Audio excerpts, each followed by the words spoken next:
2024년 10월 어느 월요일 오전 서울 강남구 대흥빌딩 50층 회장실. 최경식은 창밖을 내다보고 있었습니다. 한강이 유유히 흐르고 고층 빌딩들이 질비한 서울의 스카이라인. 그가 평생 올려다보고 올라왔고 이제는 내려다보는 풍경이었습니다. 71세. 쉰해를 경영 일선에서 보낸 나이입니다. 20대에 트럭 한 대로 시작해서 지금은 물류, 유통, 건설까지 손대는 중견기업 그룹의 수장. 신문은 늘 그를 자수성가 신화라고 불렀습니다. 책상 위에 놓인 경제신문에도 그의 사진이 실려 있었습니다. 대흥그룹 창업 50주년 최경식 회장 특별 인터뷰 기사의 제목은 이랬습니다. 가난에서 재계 거목으로 한국 경제 성장과 함께한 50년. 경식은 그 기사를 읽지 않았습니다. 자신에 대한 기사를 읽는 것도 이제는 지겹고 공허했습니다. 화려한 수식어들, 성공 스토리. 하지만 그 누구도 묻지 않는 것들이 있었습니다. 그 성공의 뒤편에 무엇이 있었는지, 누구를 밟고 올라왔는지, 무엇을 버리고 여기까지 왔는지. 비서가 노크했습니다. 회장님, 십시 임원회에 준비되었습니다. 알았네. 금방 내려가지. 경식은 넥타이를 매만지며 일어섰습니다. 거울에 비친 자신의 얼굴. 흰머리는 깔끔하게 염색되어 있었고 맞춤 정장은 여전히 위엄 있었습니다. 하지만 눈가의 주름은 숨길 수 없었습니다. 71년을 산 얼굴이었습니다. 엘리베이터를 타고 내려가는 짧은 순간 경식은 문득 생각했습니다. 나는 언제부터 이렇게 무거워졌을까? 회의실에는 이미 임원들이 앉아 있었습니다. 경식이 들어서자 모두 일어났습니다. 안개들. 경식의 자리는 긴 테이블 상석이었습니다. 그 자리에 앉을 때마다 느끼는 감각이 있었습니다. 권력, 그리고 동시에 고독. 오늘 안건은 3분기 실적 보고와 내년도 사업 계획입니다. CFO의 보고가 시작되었습니다. 숫자들이 쏟아졌습니다. 매출, 영업이익, 부채 비율, 투자 계획. 경식은 늘 하던 대로 고개를 끄덕이며 들었습니다. 하지만 그날은 이상하게 집중이 되지 않았습니다. 자꾸 딴 생각이 났습니다. 1970년대 초반 그가 28이었을 때가 떠올랐습니다. 중고 트럭 한 대, 월세 단칸방, 그리고 곁에 있던 한 여자. 배유나. 경식의 첫 번째 부인이었습니다. 아니, 정확히 말하면 법적으로는 첫 번째가 맞지만 지금 사람들은 아무도 그 사실을 모릅니다. 모두 지금의 부인 김선희를 경식의 유일한 아내로 알고 있었습니다. 회장님, CFO의 목소리에 경식은 정신을 차렸습니다. 네, 계속하게. 네. 그래서 하청업체들과의 단가 재협상이 필요한 상황입니다. 하청업체. 그 단어를 들었을 때 경식의 가슴이 철렁했습니다. 또다시 윤하가 떠올랐습니다. 회의가 끝나고 경식은 회장실로 돌아왔습니다. 비서에게 지시했습니다. 오늘 오후 일정 다 취소하게. 혼자 있고 싶네. 하지만 회장님, 3시에 은행장과 미팅이. 취소라고 했네. 비서는 더 이상 묻지 않았습니다. 경식이 이렇게 단호할 때는 이유를 묻지 않는 게 상책이었습니다. 혼자 남은 회장실. 경식은 서랍 깊숙한 곳에서 낡은 사진첩을 꺼냈습니다. 아무도 모르는 사진첩이었습니다. 가족 앨범에도 회사 자료실에도 없는 사진들. 첫 장을 넘겼습니다. 1972년 가을. 낡은 트럭 앞에서 찍은 사진. 28배 경식과 25의 윤하가 웃고 있었습니다. 두 사람 다 낡은 옷을 입고 있었지만 표정만큼은 밝았습니다. 우리 회사 이름 뭐로 할까? 대응이 어때? 그게 흥한다는 뜻이잖아. 좋아. 대흥운수. 이름 괜찮은데? 윤하가 지어준 이름이었습니다. 지금도 그룹명으로 남아있는 그 이름. 경식은 사진을 만지작거렸습니다. 50년 전 사진이었습니다. 그때는 몰랐습니다. 자신이 이렇게 높이 올라갈 줄도, 그 과정에서 윤하를 버릴 줄도. 회장실 창밖으로 해가 기울고 있었습니다. 늦은 오후였습니다. 경식은 문득 생각했습니다. 자신의 인생도 이제 늦은 오후에 접어든 게 아닐까? 완벽해 보였던 인생. 하지만 경식 스스로는 알고 있었습니다. 그 완벽함의 뒤편에는 끝내 정리하지 못한 과거가 있다는 것을. 그리고 그 과거의 이름은 배윤아라는 것을. 경식은 사진첩을 넘겼습니다. 1975년 봄. 결혼식 사진이 나왔습니다. 화려한 예식장도 하객도 없었습니다. 구청 민원실에서 찍은 사진. 두 사람만 덩그러니 서 있었습니다. 유나는 경식의 첫 부인이었습니다. 그들은 가난한 신혼을 함께 견뎠습니다. 원룸 반지하에서 시작했습니다. 경식이 트럭을 몰고 나가면 유나는 집에서 전화를 받고 장부를 정리했습니다. 여보, 오늘 계약 3건 잡았어. 정말? 대단해. 오늘 삼겹살 먹자. 아니야, 돈 아껴야지. 트럭 한 대 더 사야 하잖아. 그래도 축하는 해야지. 그렇게 5년을 살았습니다. 트럭은 한 대에서 5대가 됐습니다. 직원도 10명으로 늘었습니다. 대웅 운수는 천천히 성장하고 있었습니다. 1980년, 경식은 36이 되어 있었습니다. 회사는 이제 중형 물류업체로 자리 잡았습니다. 트럭 20대, 직원 50명. 매출도 눈에 띄게 늘었습니다. 그때 기회가 왔습니다. 대형 건설사와 전속계약 제안이었습니다. 경식에게는 일생일대의 찬스였습니다. 하지만 조건이 있었습니다. 최 사장님, 계약 금액은 연 30억입니다. 하지만 우리 쪽에서도 고려할 사항이 있습니다. 건설사 부사장이 조심스럽게 말을 이었습니다. 솔직히 말씀드리겠습니다. 사장님 부인이 좀 문제가 됩니다. 부인이요? 예.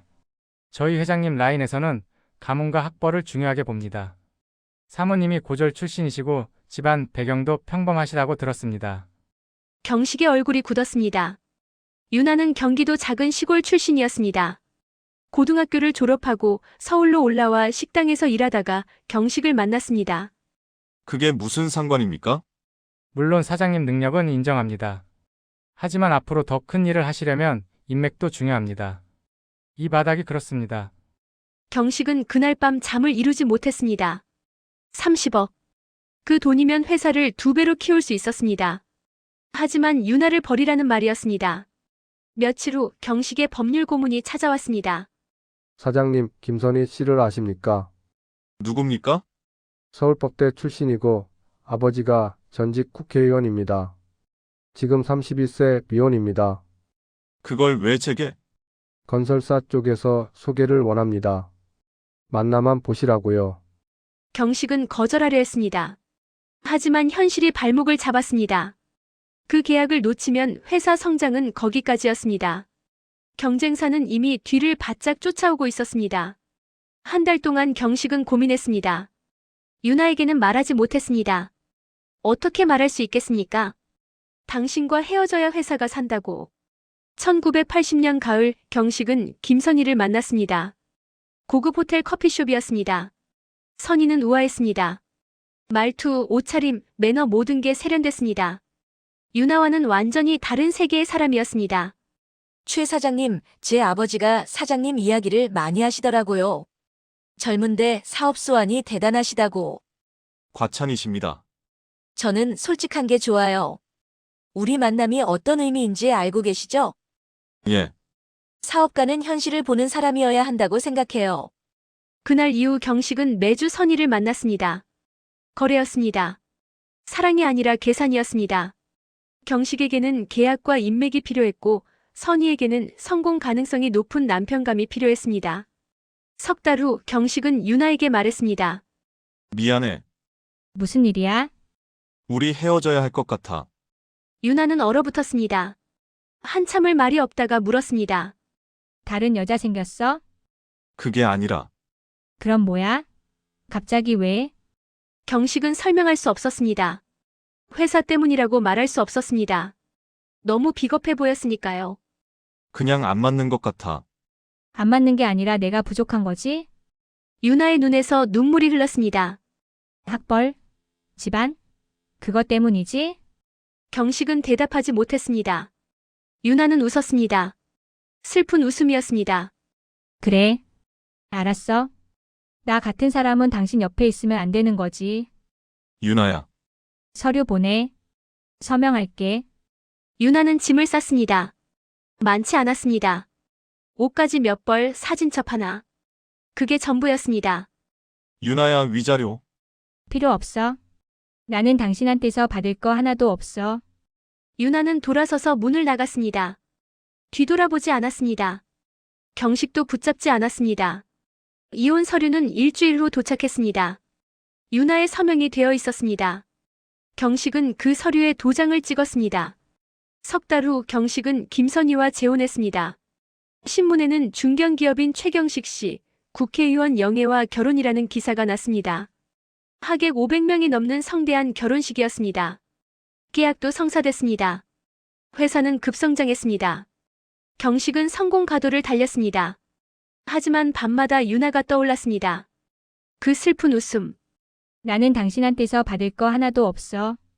그 말이 귓가에 맴돌았습니다.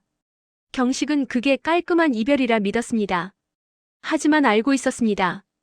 깔끔한 게 아니라 비겁한 것이었다는 걸. 2024년 11월 대웅그룹 정기 주주총회가 열리는 날이었습니다. 경식은 여느 때처럼 단상에 올랐습니다. 대주주석에는 가족들이 앉아 있었고 기관 투자자들이 앞줄을 채웠습니다. 지금부터 제76회 정기 주주총회를 시작하겠습니다. 사회자의 멘트가 흘러나왔습니다. 경식은 경영보고를 시작했습니다. 늘 해오던 루틴이었습니다. 작년 실적, 올해 계획, 주주환원 정책. 준비된 원고를 읽어 내려갔습니다. 이상으로 경영보고를 마치겠습니다. 질의응답 시간을 갖겠습니다. 보통은 형식적인 질문 몇 개가 나오고 끝났습니다. 하지만 그날은 달랐습니다. 한 여성이 손을 들었습니다. 뒷좌석 중소주주석이었습니다. 발언권을 주시기 바랍니다. 사회자가 당황했습니다. 중소주주가 발언하는 경우는 거의 없었으니까요. 네, 성함과 주식 수를 말씀해 주십시오. 배우나입니다. 보유 주식 2만 주. 그 순간 경식의 손이 떨렸습니다. 배유나. 40년 만에 듣는 이름이었습니다. 아니, 이름만이 아니었습니다. 단상에서 그녀를 똑똑히 볼 수 있었습니다. 67세. 유나는 경식보다 4살 아래였습니다. 짧은 머리는 희끗했고 얼굴에는 주름이 깊었습니다. 하지만 눈빛만큼은 예전 그대로였습니다. 날카롭고 또렷한. 유나는 마이크를 잡고 천천히 말했습니다. 회장님 질문 드리겠습니다. 대웅그룹의 하청업체 계약 구조에 대해서입니다. 경식의 심장이 쿵쾅거렸습니다. 하지만 표정은 관리했습니다.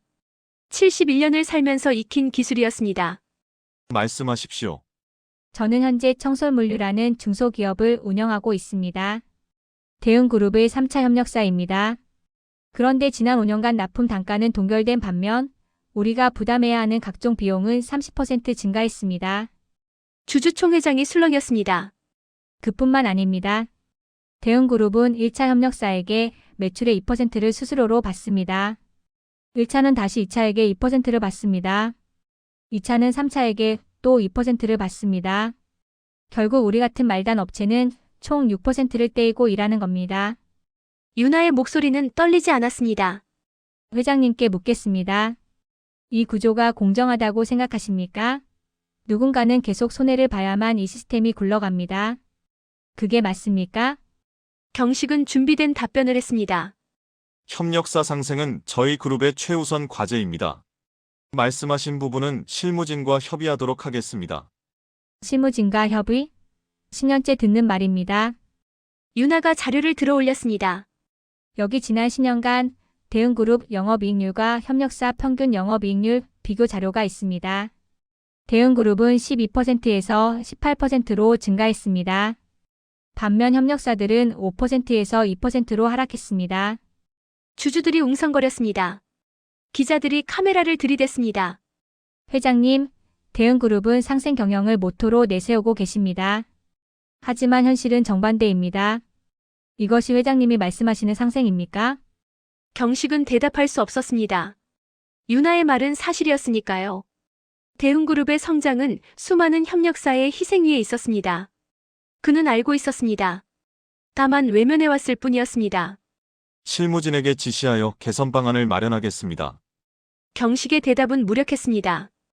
유나는 고개를 저었습니다. 저는 답을 듣기 위해 온 게 아닙니다. 다만 이 자리에 계신 모든 분들이 알았으면 합니다. 대웅그룹이 어떻게 성장했는지, 누구의 희생 위에 섰는지. 유나는 자리에 앉았습니다. 주주총회장은 소란스러웠습니다. 기자들이 유나에게 몰려들었습니다. 경식은 단상에서 내려왔습니다. 뒤로 가는 복도에서 경식은 벽에 기댔습니다. 손이 떨렸습니다. 40년 만에 본 유나. 그녀는 더 이상 가난한 여자가 아니었습니다. 중소기업 대표. 당당하게 자신의 목소리를 내는 사람. 비서가 다가왔습니다. 회장님, 괜찮으십니까? 배윤아 씨에 대해 알아보게. 어떤 회사를 운영하는지, 어떻게 살아왔는지. 알겠습니다. 이틀 후 경식은 보고서를 받았습니다. 배윤아는 이혼 후 작은 택배 대리점으로 시작했습니다. 25년 동안 조금씩 키워서 지금은 직원 80명 규모의 물류회사를 운영하고 있었습니다. 매출 120억. 대웅그룹에 비하면 세 발의 피였지만 혼자 일군 회사였습니다. 그리고 5년 전부터 대웅그룹의 3차 협력사로 일하고 있었습니다. 유나는 알고 있었을 것입니다. 이 회사가 누구의 것인지. 그럼에도 계약했습니다.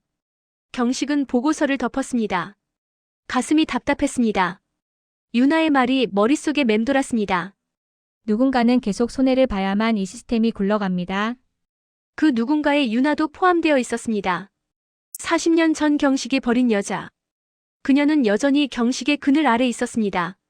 주주총회 다음 날 저녁 경식의 서재에 긴급 가족회의가 소집되었습니다. 아내 김선희, 장남 최민준, 차남 최민석, 장녀 최서연. 네 사람 모두 얼굴이 굳어 있었습니다. 공기가 무거웠습니다. 장남 민준이 먼저 입을 열었습니다. 46세 대웅물류 대표이사이자 경식의 후계자로 키워온 아들이었습니다. 그의 목소리는 차갑게 가라앉아 있었습니다. 아버지, 이번 주주총회 사태로 주가가 3% 떨어졌습니다. 언론에서는 협력사 착취 의혹을 집중 보도하고 있고요. 경식은 고개를 끄덕였습니다. 예상했던 일이었습니다. 하지만 그보다 더 무거운 것은 가족들의 시선이었습니다. 특히 차남 민석의 눈빛은 날카로웠습니다. 43세 대웅건설 전무. 형보다 공격적인 성격의 소유자였습니다. 민석이 테이블을 손으로 탁 쳤습니다. 그 배윤아라는 여자 대체 누구예요? 왜 아버지한테 저렇게 나옵니까? 경식은 대답하지 않았습니다. 어떻게 설명해야 할지 몰랐습니다. 40대 자식들에게 자신의 과거를 어떻게 이해시킬 수 있겠습니까? 장녀 서연이 조심스럽게 끼어들었습니다. 40세 세 남매 중 가장 관찰력이 뛰어난 딸이었습니다. 그녀는 경식의 표정을 읽고 있었습니다. 아버지 저분을 아시는 거죠? 침묵이 흘렀습니다. 경식은 창밖을 바라보다가 천천히 고개를 돌렸습니다. 더 이상 숨길 수 없었습니다.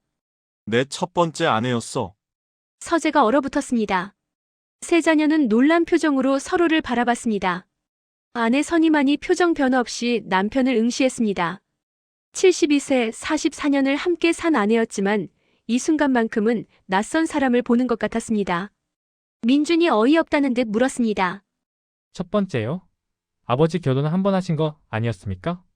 어머니를 만나기 전에 짧게 결혼했었어. 5년쯤. 사실이 드러나자 분위기는 더 차갑게 식었습니다. 민석이 냉소를 띠며 말했습니다. 그럼 이건 복수네요. 아버지한테 버림받은 여자가 40년 만에 나타나서 회사를 흔드는 거잖아요. 경식은 고개를 저었지만 확신 있게 부정하지 못했습니다. 유나의 의도를 자신도 정확히 알 수 없었으니까요. 민준이 서류를 펼쳤습니다. 이미 대응 방안을 준비해온 듯 했습니다. 그는 경영인답게 감정을 배제하고 차분하게 말했습니다. 감상의 저주대가 아닙니다. 저 여자의 청솔물류와 계약을 즉시 해지하고 명예훼손으로 법적 대응을 준비해야 합니다. 경식이 단호하게 말했습니다. 안 돼. 민준의 눈빛이 날카로워졌습니다. 왜 안 됩니까? 회사를 지켜야죠. 그 사람이 한 말이 틀리지 않았어. 우리 협력사 구조에 문제가 있는 건 사실이야. 그 말에 세 자녀는 황당하다는 표정을 지었습니다. 민석이 목소리를 높였습니다. 아버지 지금 누구 편이세요? 우리 가족입니까? 아니면 40년 전 헤어진 여자입니까? 대답할 수 없었습니다. 경식 스스로도 혼란스러웠습니다. 왜 이렇게 마음이 흔들리는지 이해할 수 없었습니다. 세 남매는 더 이상 아버지와 대화할 의미가 없다는 듯 일어섰습니다. 민준이 차갑게 말했습니다. 아버지가 판단을 못하시니 저희끼리 대책을 마련하겠습니다. 세 사람이 서재를 나가자 선희와 경식만 남았습니다. 선희는 한참 동안 말없이 남편을 바라보다가 입을 열었습니다. 당신 아직도 저 여자한테 미안한 감정이 있는 거예요? 경식은 솔직하게 대답했습니다. 나도 모르겠어. 그냥 마음이 불편해. 선희의 목소리가 얼음처럼 차가워졌습니다. 당신이 지금 무엇을 지켜야 하는지 잊지 마세요. 이 가족이고 이 회사예요. 44년 전에 우리가 시작할 때 약속했잖아요. 서로에게 필요한 사람이 되자고. 지금 그 약속을 저버릴 건가요?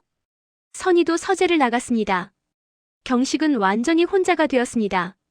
그는 의자에 깊이 몸을 묻고 천장을 바라봤습니다. 44년 전 선희와의 결혼. 그들은 사랑으로 시작하지 않았습니다. 거래였습니다. 경식에게는 인맥과 배경이 필요했고 선희에게는 성공 가능성 높은 남편이 필요했습니다. 그리고 그 거래는 성공적이었습니다. 대웅그룹은 커졌고 선희는 재벌 회장 부인이 되었습니다. 세 자녀는 모두 그룹사 임원으로 자리 잡았습니다. 완벽한 성공이었습니다. 하지만 경식은 그날 밤 처음으로 깨달았습니다. 자신이 지켜온 가정의 본질을. 이것은 사랑으로 맺어진 가족이 아니었습니다. 이 공동체였습니다. 그들에게 중요한 것은 경식이라는 사람이 아니라 회장이라는 자리였고 대웅그룹이라는 간판이었습니다. 창밖 서울의 야경은 여전히 화려했습니다. 저 불빛 하나하나가 50년 노력의 결실이었습니다. 하지만 그 빛이 오늘만큼 공허하게 느껴진 적은 없었습니다. 경식은 눈을 감았습니다. 유나의 얼굴이 떠올랐습니다. 주주총회에서 당당하게 마이크를 잡고 진실을 말하던 모습. 그녀는 복수하러 온 게 아니었습니다. 그저 사실을 말했을 뿐이었습니다. 그리고 그 진실이 경식을 가장 아프게 찔렀습니다. 주주총회로부터 일주일 후 유나는 기자회견을 열었습니다. 장소는 서울 프레스센터. 기자 50여 명이 모였습니다. 경제부 기자들만이 아니었습니다. 사회부 심지어 방송사 카메라까지 들어왔습니다. 경식은 회장실에서 생중계를 지켜보고 있었습니다. 화면 속 유나는 침착했습니다. 67세의 나이가 무색할 만큼 또렷한 목소리였습니다. 오늘 이 자리에 선 이유는 단 하나입니다. 대응그룹의 불공정 거래 구조를 알리기 위해서입니다. 유나는 준비해온 자료를 공개하기 시작했습니다. 화면에 수십 장의 문서가 떴습니다. 계약서, 거래명세서, 내부 회계 자료. 모두 대응그룹과 협력사 간의 거래 내역이었습니다. 대응그룹은 1차 협력사에게 매출의 2%를 관리비 명목으로 요구합니다. 1차 협력사는 다시 2차에게 2%를 받습니다. 2차는 3차에게 또 2%를 받습니다. 우리 같은 3차 협력사는 총 6%를 떼이고 일합니다. 기자들이 메모했습니다. 카메라 셔터 소리가 쉴 새 없이 들렸습니다. 여기 2019년부터 2024년까지 5년간 납품 단가 변동 내역이 있습니다. 단가는 단 한 번도 오르지 않았습니다. 동결입니다. 하지만 같은 기간 원자재 가격은 40% 상승했고 인건비는 30% 올랐습니다. 유나는 잠시 숨을 고르고 말을 이었습니다. 대응그룹의 영업이익률은 12%에서 18%로 증가했습니다. 반면 협력사들의 평균 영업이익률은 5%에서 2%로 떨어졌습니다. 심지어 작년에는 협력사 17곳이 부도났습니다. 경식은 화면을 보며 숨이 막혔습니다. 그 자료들은 모두 사실이었습니다. 더 충격적인 것은 그 일부가 경식 자신이 승인했던 것들이었습니다. 유나가 또 다른 문서를 꺼냈습니다. 이것은 대응그룹 내부 거래 자료입니다. 대응물류는 대응건설에게 시세보다 20% 비싼 가격으로 용역을 제공합니다. 대응건설은 다시 대응개발에게 자재를 시세보다 15% 비싸게 납품합니다. 계열사 간 일감 몰아주기입니다. 기자들이 술렁였습니다. 한 기자가 손을 들었습니다. 자료 출처가 궁금합니다. 어떻게 내부 자료를 입수하셨습니까? 유나는 잠시 망설이다가 대답했습니다. 제보를 받았습니다. 대응그룹 내부 직원으로부터. 또 다른 기자가 물었습니다. 배 대표님, 이번 폭로가 개인적 감정과 관련 있습니까? 최경식 회장과 과거 인연이 있다는 소문이 있는데요. 유나는 예상했던 질문인 듯 침착하게 답했습니다. 개인적 인연은 중요하지 않습니다. 중요한 건 이 구조가 불공정하다는 사실입니다. 저는 복수하지 않습니다. 다만 이 회사가 누구의 희생 위에 섰는지 기억되길 바랍니다. 기자회견이 끝나자 뉴스는 일제히 보도했습니다. 대응그룹 불공정 거래 의혹. 협력사 착취 구조 만연, 내부 거래로 계열사배 불리기. 포털 사이트 실시간 검색어 1위부터 10위까지 대흥그룹 관련 키워드로 도배됐습니다. 주가는 폭락했습니다. 개장 5분 만에 하한가를 찍었습니다. 전날 대비 15% 폭락. 시가총액 8천억 원이 증발했습니다. 이사회가 긴급 소집됐습니다. 사회이사들의 표정은 굳어 있었습니다. 한 이사가 경식을 똑바로 쳐다보며 말했습니다. 회장님, 이 사태에 대해 어떻게 생각하십니까? 경식은 대답할 수 없었습니다. 변명할 여지가 없었습니다. 저 자료들이 사실입니까? 대부분 사실입니다. 이사회장이 한숨을 쉬었습니다. 회장님, 책임을 지셔야 합니다. 이대로는 회사가 버틸 수 없습니다. 경식은 고개를 끄덕였습니다. 알고 있었습니다. 이제 끝이라는 것을. 그날 저녁 집으로 돌아온 경식에게 세 자녀가 기다리고 있었습니다. 민준이 서류 뭉치를 내밀었습니다. 아버지, 이건 다 임원들이 작성한 해명 자료입니다. 모든 책임을 실무진에게 돌리는 내용이에요. 경식은 서류를 받아들었습니다. 내용을 훑어봤습니다. 회장은 몰랐다. 중간 관리자들이 독단적으로 진행했다. 엉터리 변명이었습니다. 이렇게 하면 아버지는 명예롭게 은퇴하실 수 있어요. 회사도 지킬 수 있고요. 경식은 서류를 테이블에 내려놨습니다. 안 돼. 왜요? 이건 거짓말이야. 나도 알고 있었어. 승인했고. 민준이 답답하다는 표정을 지었습니다. 그래도 이렇게라도 해야 회사가 살아요. 회사를 살리려고 거짓말을 하는 건가? 그게 경영입니다. 경식은 고개를 저었습니다. 아들의 눈빛이 낯설었습니다. 언제부터 이렇게 차갑게 컸을까? 아니, 자신이 이렇게 키운 건지도 몰랐습니다. 난 거짓말 안 해. 그럼 어쩌시려고요? 경식은 창밖을 바라봤습니다. 별이 보이지 않는 서울의 밤하늘. 그는 결심했습니다. 내일 기자회견을 열겠다. 내가 직접 나서서 사과하겠어. 세 자녀는 믿을 수 없다는 표정이었습니다. 하지만 경식의 눈빛은 확고했습니다. 71년을 살면서 처음으로 내리는 정직한 결정이었습니다. 다음 날 오전 10시. 대흥그룹 본사 대강당에 100여 명의 기자가 모였습니다. 플래시가 쉴 새 없이 터졌습니다. 경식은 단상에 홀로 섰습니다. 가족도 임원도 없었습니다. 준비된 원고도 없었습니다. 오직 혼자 맨몸으로 선 71세 노인이었습니다. 경식은 깊이 허리를 숙였습니다. 90도 각도.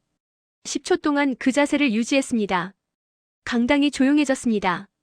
카메라 셔터 소리만이 공간을 채웠습니다. 고개를 들어 마이크 앞에 섰습니다. 경식의 목소리는 떨리지 않았습니다. 50년 경영인으로 살며 익힌 침착함이 아니었습니다. 진심에서 나오는 담담함이었습니다. 저는 대흥그룹 창립자이자 회장 최경식입니다. 어제 배윤아 대표가 공개한 자료는 대부분 사실입니다. 협력사 착취, 불공정 거래 구조, 계열사 간 일감 몰아주기. 모두 사실입니다. 이 구조를 만든 사람은 저입니다. 기자들의 손이 빠르게 움직였습니다. 받아 적는 소리, 키보드 두드리는 소리가 강당을 채웠습니다. 경식은 잠시 숨을 고르고 말을 이었습니다. 그동안 한 번도 공개하지 않았던 과거를 꺼냈습니다. 일부에서는 이번 사태가 개인적 원한 때문이라고 합니다. 사실입니다. 배윤아 대표는 제 첫 번째 부인이었습니다. 40년 전 저는 회사 성장을 위해 그분과 이혼했습니다. 가문 배경이 필요했고 그래서 선택했습니다. 사랑보다 사업을, 양심보다 성공을. 강당이 술렁였습니다. 예상치 못한 고백이었습니다. 재벌 회장의 숨겨진 과거. 그것도 본인 입으로 직접 밝힌 것입니다. 경식의 눈이 붉어졌습니다. 하지만 눈물은 흘리지 않았습니다. 그저 차분히 말을 이어갔습니다. 오늘 이 자리에서 모든 책임을 지겠습니다. 저는 회장직에서 물러납니다. 그리고 검찰 조사에 적극 협조하겠습니다. 돈은 다시 벌 수 있었지만 사람의 인생은 되돌릴 수 없었습니다. 경식은 다시 한번 깊이 허리를 숙였습니다. 이번에는 더 오래 30초 동안. 일어섰을 때 그의 얼굴은 창백했지만 표정은 평온했습니다. 50년 동안 짊어진 짐을 내려놓은 사람의 얼굴이었습니다. 기자회견이 끝나고 경식은 회장실로 돌아갔습니다. 50년 동안 지켜온 공간. 책상 위에 미리 작성해둔 사표가 놓여 있었습니다. 경식은 망설임 없이 도장을 찍었습니다. 한순간에 내려놓은 자리. 무거웠던 어깨가 오히려 가벼워졌습니다. 그날 저녁 집으로 돌아왔을 때 거실에는 아내 선희가 앉아 있었습니다. 테이블 위에 이혼 서류가 놓여 있었습니다. 44년을 함께 산 부부. 하지만 이 순간만큼은 완전한 타인이었습니다. 서명하세요. 선희의 목소리에는 감정이 없었습니다. 경식은 서류를 받아들고 내용도 확인하지 않은 채 서명했습니다. 두 번째 이혼이었습니다. 첫 번째는 자신이 요구했고 두 번째는 상대가 요구했습니다. 44년이었네요. 좋은 거래였어요. 선희의 마지막 말이 경식의 가슴을 찔렀습니다. 거래. 맞는 말이었습니다. 그들의 결혼은 처음부터 사랑이 아니라 계산이었습니다. 경식에게는 배경이 필요했고 선희에게는 성공한 남편이 필요했습니다. 44년간 그 거래는 성공적이었습니다. 하지만 이제 거래가 끝났습니다. 선희가 나간 뒤 경식은 텅 빈 거실에 홀로 앉았습니다. 50평 아파트, 한강뷰, 수십억 가치의 집. 하지만 이보다 더 공허한 공간은 없었습니다. 세 자녀는 연락조차 하지 않았습니다. 선희가 이미 전했을 것입니다. 아버지 편에 서지 말라고. 아이들은 선택했을 것입니다. 몰락한 아버지보다 자신들의 미래를. 며칠 후 경식은 짐을 쌌습니다. 놀랄 만큼 적었습니다. 옷가지 몇 벌, 책 몇 권, 그리고 낡은 사진첩 하나. 50년 인생이 작은 캐리어 하나에 들어갔습니다. 나머지는 모두 재산 분할로 넘어갔거나 필요 없는 것들이었습니다. 새 거처는 강북의 작은 원룸이었습니다. 15평. 창밖으로 한강은 보이지 않았습니다. 평범한 주택가, 골목길, 작은 슈퍼마켓이 보였습니다. 경식에게는 낯선 풍경이었습니다. 50년 만에 보는 서민들의 세계였습니다. 짐을 풀고 작은 창가에 앉았습니다. 경식은 이상하게도 편안함을 느꼈습니다. 회장도 아니고 남편도 아니고 아버지도 아닌 그냥 최경식. 71세 평범한 노인으로 돌아온 기분이었습니다. 핸드폰이 울렸습니다. 모르는 번호였습니다. 요즘은 대부분 기자들의 취재 전화였습니다.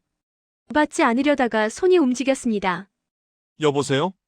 최경식 회장님이십니까? 저 배은하입니다. 경식의 심장이 쿵 하고 내려앉았습니다. 40년 동안 수없이 떠올린 목소리. 일주일 전 주주총회에서 들었던 목소리. 하지만 전화로 듣는 것은 처음이었습니다. 네, 저입니다. 시간 괜찮으시면 만나서 이야기 좀 할 수 있을까요? 경식은 망설이지 않았습니다. 좋습니다. 언제 어디서 뵐까요? 3일 후 경식은 약속 장소로 향했습니다. 강북의 작은 카페. 고급 호텔 라운지도 프라이빗 룸도 아닌 동네 카페였습니다. 경식에게는 낯선 공간이었습니다. 오후 2시. 유나는 이미 와 있었습니다. 창가 자리에 앉아 커피를 마시고 있었습니다. 경식은 그녀를 보며 잠시 멈칫했습니다. 67세. 40년이라는 시간이 두 사람을 모두 늙게 만들었습니다. 왔습니다. 경식이 자리에 앉자 유나가 고개를 끄덕였습니다. 어색한 침묵이 흘렀습니다. 무슨 말부터 해야 할지 알 수 없었습니다. 커피 드세요. 제가 시켜뒀어요. 고맙습니다. 경식은 아메리카노를 한 모금 마셨습니다. 쓴맛이 혀끝을 자극했습니다. 유나가 먼저 말을 꺼냈습니다. 기자회견 봤어요. 용기 있는 선택이었어요. 용기라기보단 당연한 일이었습니다. 그래도 쉬운 결정은 아니었을 거예요. 다 있는 거잖아요. 경식은 쓴웃음을 지었습니다. 잃을 게 있었나 싶습니다. 돌아보니 진짜 내 것은 아무것도 없더라고요. 유나는 경식을 가만히 바라봤습니다. 40년 전 그 남자와 지금의 남자는 달랐습니다. 눈빛이 달랐습니다. 예전엔 야망으로 가득했다면 지금은 비어 있었습니다. 하지만 그 빈 공간이 오히려 편안해 보였습니다. 후회하십니까? 유나의 질문에 경식은 고개를 끄덕였습니다. 후회합니다. 돈은 다시 벌 수 있었지만 당신 인생은 되돌릴 수 없었네요. 제 인생이요? 40년 전 내가 당신을 버렸을 때 당신이 어떻게 살았는지 뒤늦게 알았습니다. 혼자 택배 대리점 시작해서 지금까지 얼마나 힘들었을까요? 유나는 잠시 생각하다가 대답했습니다. 힘들었어요. 하지만 후회는 안 해요. 제 힘으로 살았으니까요. 그 말이 경식의 가슴을 찔렀습니다. 유나는 혼자였지만 당당했습니다. 반면 경식은 모든 것을 가졌지만 남의 것으로 가득 찬 인생을 살았습니다. 이번에 왜 나서셨습니까? 복수였나요? 유나는 고개를 저었습니다. 복수 아니에요? 저는 그냥 제가 겪은 불공정을 말한 거예요. 당신한테 원한이 있었다면 진작했을 거예요. 그럼 왜? 변화가 필요했어요. 이 구조는 누군가는 계속 손해를 봐야만 돌아가잖아요. 제가 침묵하면 아무것도 안 바뀌니까. 경식은 고개를 숙였습니다. 유나의 말이 옳았습니다. 침묵은 공범이었습니다. 죄송합니다. 당신을 그렇게 만든 게 저였네요. 아니에요. 제가 선택한 거예요. 당신 회사와 거래한 것도 제 선택이었어요. 알면서도 왜? 유나는 잠시 망설이다가 솔직하게 말했습니다. 궁금했어요. 당신이 어떤 사람이 됐는지. 그리고 확인하고 싶었어요. 당신이 여전히 옛날 그 사람인지. 그래서 어땠습니까? 달라졌더라고요. 아니, 어쩌면 원래 이런 사람이었는데 제가 몰랐던 건지도 모르겠어요. 경식은 대답하지 못했습니다. 자신도 모르는 자신의 본 모습. 유나가 더 잘 알고 있는지도 몰랐습니다. 침묵이 흘렀습니다. 불편하지 않은 침묵이었습니다. 유나가 가방에서 서류 봉투를 꺼냈습니다. 이거 드리려고 만나자고 했어요. 이게 뭡니까? 청솔물류와 대응그룹 간 계약서예요. 제가 먼저 해지했어요. 경식은 서류를 받아들었습니다. 왜요? 이런 상황이면 오히려 유리한 거 아닙니까? 유리하죠. 하지만 저는 이제 당신 그늘에서 벗어나고 싶어요. 완전히. 그 말에 경식은 아무 말도 할 수 없었습니다. 유나는 40년 동안 어떤 식으로든 경식의 영향 아래 있었습니다. 그리고 이제 마지막 끈을 스스로 끊는 것이었습니다. 앞으로 어떻게 사실 겁니까? 유나가 물었습니다. 경식은 창밖을 바라봤습니다. 모르겠습니다. 71년을 살았는데 이제 뭘 해야 할지 모르겠네요. 시간 많잖아요. 천천히 찾으세요. 당신은요? 저는 계속 회사할 거예요. 제가 만든 거니까요. 그리고 이제는 제대로 된 거래처 찾아서 일할 거예요. 두 사람은 커피를 다 마셨습니다. 더 이상 할 말이 없었습니다. 아니, 할 말은 많았지만 나눌 필요가 없었습니다. 유나가 일어서며 말했습니다. 이제라도 당신 인생은 당신 것이 된 거죠. 71년 만에. 경식은 그 말의 의미를 이해했습니다. 50년 동안 자신은 회사를 위해, 가족을 위해, 체면을 위해 살았습니다. 정작 자신을 위해 산 적은 없었습니다. 유나 씨, 유나가 돌아봤습니다. 행복하세요. 유나는 잠시 경식을 바라보다가 작게 미소 지었습니다. 당신도요? 그렇게 두 사람은 헤어졌습니다. 재결합도 없었고 극적인 화해도 없었습니다. 다만 각자의 길로 돌아갔습니다.